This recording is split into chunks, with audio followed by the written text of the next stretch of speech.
जय Hind all. I hope कल आप लोगों को मेरा वीडियो पसंद आया होगा जो मैंने प्रिंट कल्चर पे बनाया था। मैंने कोशिश की थी कि चाइना के बारे में हम समझ पाएँ। मैंने आपसे कहा था कि इस वीडियो को या इस चैप्टर को पढ़ने के लिए हम वन गो अगर कंप्लीट करना चाहते हैं तो ये हमारी एक छोटी सी गलती होगी, क्योंकि इसमें ऐसी टर्म्स हैं या ऐसे कुछ नाम हैं जो हमें याद रखने हैं। तो इसके लिए मैंने कहा था कि हम इस चैप्टर को 3 वीडियोस में कंप्लीट करेंगे। तो सबसे पहली बात, हमने कवर किया चाइना को। आज हम कवर करने वाले हैं प्रिंट इन यूरोप को। तो अब तक हमें ये तो समझ में आ गया था कि चाइना में प्रिंटिंग जो थी वो बहुत फ्लोरिश हो रही थी। 15th 16th सेंचुरी तक आते आते बुक्स की डिमांड बहुत ज़्यादा बढ़ चुकी थी। हमने ये भी समझा था कि जापान में प्रिंट चाइना से गया था। आज हम ये समझेंगे कि इवन यूरोप में भी प्रिंट चाइना से ही गया था। मार्को पोलो जो एक ट्रैवलर थे, चाइना में बहुत अच्छा टाइम गुजारा।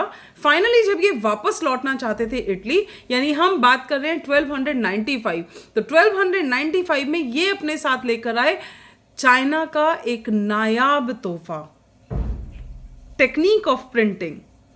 कैसे करते थे प्रिंटिंग? वुड ब्लॉक प्रिंटिंग होती थी, यानी वुड के छोटे छोटे से ब्लॉक्स बनाए जाते थे, उसके ऊपर लेटर्स को एनग्रेव किया जाता था, उसके ऊपर इंक लगाई जाती थी और उस इंक को स्टैंप कर दिया जाता था पेपर्स पे। क्या आज भी हम वुड ब्लॉक प्रिंटिंग देखते हैं? हाँ बिल्कुल, बहुत कॉमन है।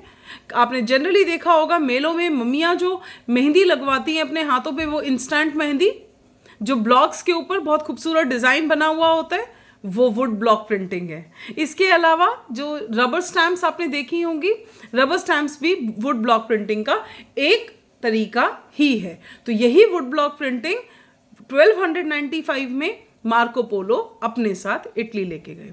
तो अगर सवाल ये आता है कि सबसे पहली बार प्रिंटिंग कहाँ पर स्टार्ट हुई यूरोप में, तो इसका जवाब होगा इटली में। कब स्टार्ट हुई? 1295 में। कौन लेकर आया था? Marco Polo. 3 क्वेश्चन एक सिंगल नॉलेज के ऊपर। इसके बाद अब जो बुक्स यूरोप में छपती थी, ये बुक्स एक्सक्लूसिव बुक्स हुआ करती थी। इसके ऊपर वेलम होता था। वेलम कहते हैं लेदर जैकेट को, राइट? यानी बुक्स कॉस्टली होती थी, उसके ऊपर जो डिजाइन्स बने होते थे, एनग्रेविंग होती थी, वो गोल्ड वायर की हुआ करती थी। तो कॉस्टली होने के कारण ये जो बुक्स होती थी, ये रिच क्लास या एरिस्टोक्रेट्स की रीच में ही हुआ करती थी।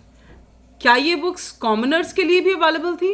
तो जवाब है नहीं, क्योंकि हमें ये याद रखना होगा कि यूरोप में एक्चुअली बहुत ज़्यादा लिटरेसी रेट नहीं था। सिर्फ रिच क्लास लोग थे जो पढ़ते थे, बाकी पीजेंट्स पढ़ते नहीं थे। लिटरेसी उनके लिए नहीं थी, ठीक है। लेकिन अगर मैं वापस जाऊं अपने चैप्टर नेशनलिज्म इन यूरोप, तो एक चीज़ मुझे याद आती है। क्या? कि इंडस्ट्रियलाइजेशन के बाद यूरोप में एक मिडिल क्लास इमर्ज हो रहा था, और ये मिडिल क्लास पुअर पीजन से क्यों अलग था? क्योंकि ये लिटरेट थे। अब अगर ये लिटरेट थे तो definitely demand for the book was also increasing, बढ़ रही थी डिमांड बुक्स की। देखो, जब भी डिमांड बढ़ती है तो क्या होता है? सप्लाई अकॉर्डिंगली बढ़ जाती है। ज़्यादा से ज़्यादा लोग प्रॉफिट कमाने के लिए उसी चीज़ को प्रोड्यूस करना शुरू कर देते हैं, और जब चीज़ें ज़्यादा प्रोड्यूस होती हैं तो धीरे धीरे उनकी कीमतें जो होती हैं वो कम होने लगती हैं। तो इस तरीके से डिमांड बढ़ी बुक्स की, सप्लाई भी बढ़ गई, और सप्लाई बढ़ने के कारण क्या हुआ? जो कीमतें थी किताबों की वो कम होने लगी। कितनी डिमांड बढ़ चुकी थी और कितनी ज़्यादा सप्लाई थी कि अब यूरोप में बुक फेयर्स लगने शुरू हो गए थे, और जो बुक सेलर्स थे वो अपने पास एक एक बुक सेलर 450 स्क्राइब्स तक रखते थे। स्क्राइब कहते हैं जो बुक्स को लिखते हैं। ये बात समझेंगे। अभी तक क्या था? सिर्फ जो बुक्स थी वो लिखने वाले लोग हुआ करते थे, स्क्राइब्स लिखा करते थे बुक्स को। तो ये 450 स्क्राइब्स एक बुक सेलर के पास, तो यानी कि बुक्स की जो डिमांड थी वो लगातार बढ़ रही थी। यहाँ तक हमें समझ में आ गया, ठीक है। अब एक चीज़ तो हमें समझ में आती है, अगर स्क्राइब्स बुक लिख रहे हैं तो उन बुक्स को हम कहते हैं मैनूस्क्रिप्ट्स, और ये मैनूस्क्रिप्ट्स जो होती थी वो फ्रेजाइल होती थी। तो यानी कि कहीं ना कहीं हमें एक रिक्वायरमेंट थी ऐसी चीज़ की जो बुक्स को कॉपी कर सके। तो जब भी हमारी कोई रिक्वायरमेंट होती है, नीड होती है, तो definitely it gives wings to the invention.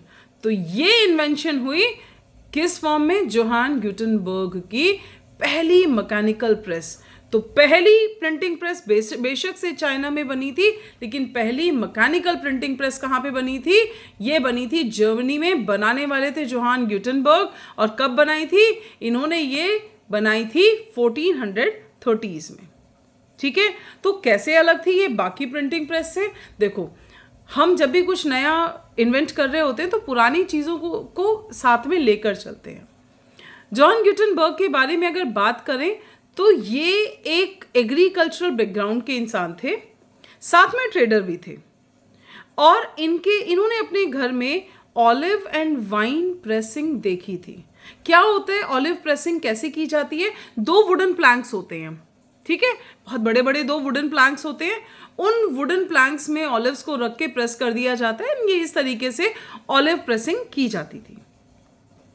और गुटेनबर्ग ये जानते थे कि वुड प्रेसिंग में क्या कर रहे हैं, हम वुड ब्लॉक के ऊपर एनग्रेव कर रहे हैं वर्ड्स को।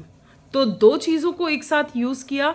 वुडन प्लैंक के ऊपर वर्ड्स को एनग्रेव किया गया, दूसरे पोर्शन पे इंक लगाई गई, बीच में पेपर रखा, प्रेस किया, और ये बन गई पहली मैकेनिकल प्रेस। तो गुटेनबर्ग की प्रेस में क्या प्रिंट हुआ था? Old testament of Bible. ठीक है, यहां पर हम ये बात समझ के रखेंगे कि बेसिकली बाइबल के 2 टेस्टामेंट रिलीज हुए थे। पहला टेस्टामेंट जब रिलीज हुआ था वो जॉन गुटेनबर्ग ने रिलीज किया था। यहां तक समझ में आ गई बात। अब इनकी जो प्रिंटिंग थी वो इतनी फास्ट थी कि इन्होंने 3 साल में 180 बाइबल की कॉपीज प्रिंट की थी। And it was known to be the fastest printing of those days. Clear? अब धीरे धीरे ये जो टेक्निक थी जो जॉन गुटेनबर्ग ने स्टार्ट की थी, अब ये पूरे यूरोप में फैलने लगी।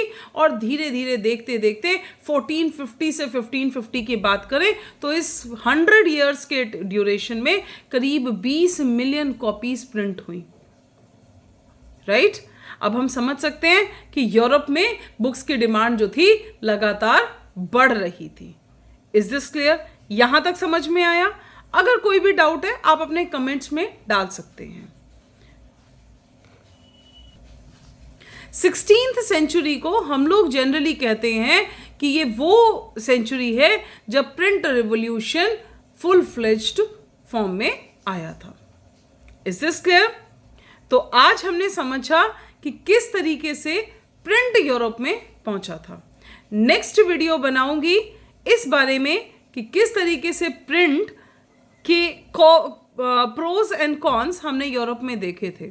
ये चीज़ हम समझ के रखेंगे कि प्रिंट चाइना में वेलकम्ड था, प्रिंट जापान में भी वेलकम्ड था, कोरिया में भी वेलकम्ड था। लेकिन अगर हम बात करें यूरोप की, तो यूरोप में हमने प्रिंट के प्रोज एंड कॉन्स देखे थे।